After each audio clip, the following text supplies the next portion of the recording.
പന്നിക്കണിയിൽ നിന്ന് ഷോക്കേറ്റ് 15-കാരൻ മരിച്ചതിൽ രാഷ്ട്രീയ വിവാദങ്ങൾ തുടരുന്നതിനിടെ വനമന്ത്രി AK ശശീന്ദ്രൻ ഇന്ന് നിലമ്പൂരിലെത്തും.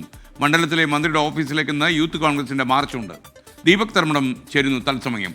ദീപക്, ഗുഡ് മോർണിംഗ്, പറയൂ.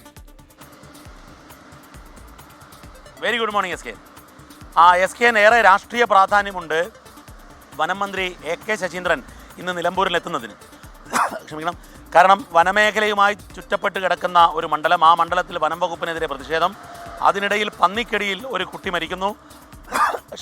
ആരോപണം വനം വകുപ്പിനെതിരെയായിരുന്നു. പക്ഷേ എന്നാൽ ഏറ്റവും ഒടുവിൽ അതിൻ്റെ ദിശ മാറ്റിക്കൊണ്ട് വനം മന്ത്രി തന്നെ ഈ മരണത്തെ തുടർന്നുണ്ടായിരുന്ന വലിയ പെട്ടെന്നുണ്ടായ പ്രതിഷേധങ്ങളെല്ലാം ഗൂഢാലോചനയുടെ ഭാഗമാണ് എന്ന സംശയം പ്രകടിപ്പിക്കുന്നു. അത് MV ഗോവിന്ദൻ മാസ്റ്റർ ഏറ്റെടുക്കുന്നു.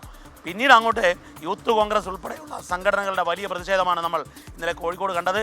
ഇന്ന് മന്ത്രിയുടെ MLA ഓഫീസ്, അതായത് നന്മണ്ടയിലുള്ള ഈ എലത്തൂർ മണ്ഡലത്തിൻ്റെ MLAയുടെ ഓഫീസാണ്, മന്ത്രിയുടെ ക്യാമ്പ് ഓഫീസാണ്. അവിടത്തേക്കാണ് യൂത്ത് കോൺഗ്രസ് മാർച്ച് നടത്തുന്നത്. അതിനിടയിൽ നഗരത്തിൽ കാലത്ത് തന്നെ മന്ത്രി ഒരു പരിപാടിയിൽ പങ്കെടുക്കുന്നു. അത് കഴിഞ്ഞ് അദ്ദേഹം നിലമ്പൂരിലേക്ക് പോകും.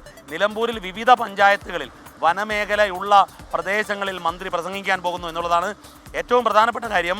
ഈ നിലമ്പൂരിലെ UDF പഞ്ചായത്തുകൾ വനം കൊള്ളക്കാർക്ക് കൂട്ടുനിൽക്കുന്നു എന്നുള്ള ഒരു ക്യാമ്പയിനാണ് യഥാർത്ഥത്തിൽ LDF തുടക്കമിടുന്നത്. അത് ഈ ദുരന്തം നടന്ന, ഈ മരണം നടന്ന പഞ്ചായത്തിൽ മാത്രമല്ല, മറ്റു പഞ്ചായത്തുകളിലും അത്തരത്തിലുള്ള, കാരണം തദ്ദേശ സ്വയംഭരണ സ്ഥാപനത്തിന് ഈ അക്രമകാരികളായ വന്യജീവികളെ നേരിടാൻ, വെടിവെച്ചു കൊല്ലാൻ വേണ്ടി പണം ഉൾപ്പെടെ അനുവദിച്ചുകൊണ്ടുള്ള ആ സർക്കാരിൻ്റെ അനുമതിയുണ്ട്. പക്ഷേ അത് നടപ്പിലാക്കാതെ ഈ കൊള്ളക്കാർക്ക്, വേട്ടക്കാർക്ക് കൂട്ടുനിൽക്കുകയാണ് എന്നുള്ളതാണ്. ഏതായാലും പോലീസിൻ്റെ അന്വേഷണവും ഇതിൽ തകൃതിയായി നടക്കുന്നുണ്ട്, ജില്ലാ ക്രൈംബ്രാഞ്ചിൻ്റെ അന്വേഷണവും. ആ ഘട്ടത്തിലാണ് വനം മന്ത്രിയുടെ എൻട്രി എന്നുള്ളതിന് രാഷ്ട്രീയ പ്രാധാന്യം ഏറെയുണ്ട്. SK.